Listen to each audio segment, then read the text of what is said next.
আমাদের আজকের যে সভাটা হলো অনেকটা যে পণ্য এবং সরবরাহ ধারাবাহিকতায় আজকে মসুর ডাল, চাল, তারপর ব্রায়ান অয়েল, মানে একটা স্পেসিফিক ধরনের এডিবেল অয়েল, এগুলি যেন আমরা বলেছি।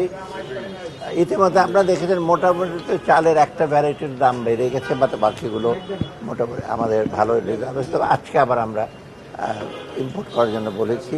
আর মসুর ডাল তো একটা ইম্পর্টেন্ট জিনিস, আর এলএনজি ইম্পোর্ট করার জন্য, আর সাইদাবাদ ওয়াটার ট্রিটমেন্ট প্ল্যান্টের নিয়ে অনেকে আছে, আমরা ওই জিনিসগুলো আমরা করেছি। অর্থাৎ সার্বিকভাবে একটু মিক্সড, মানে মিশ্র কতগুলো প্রজেক্ট ছিল, বাট প্রত্যেকটাই কিন্তু খুব অত্যন্ত জরুরি দরকার। আর আমরা বলেছি আজকে বিশেষ করে আমি মন্ত্রণালয় থেকে সবাইকে বলেছি যে এই ধরনের জিনিসগুলো প্রসেসিং প্রয়োগ করার সময় অনেক ডিলে করে, অনেক সময় মানে টেন্ডার চূড়ান্ত করতে সময় নেই।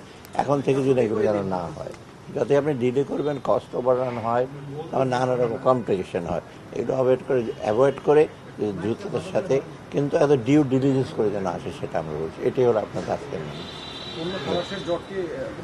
হ্যাঁ হ্যাঁ, পণ্য খারাপের তো এসে তো করেছে, আমরা তো চেষ্টা করছি।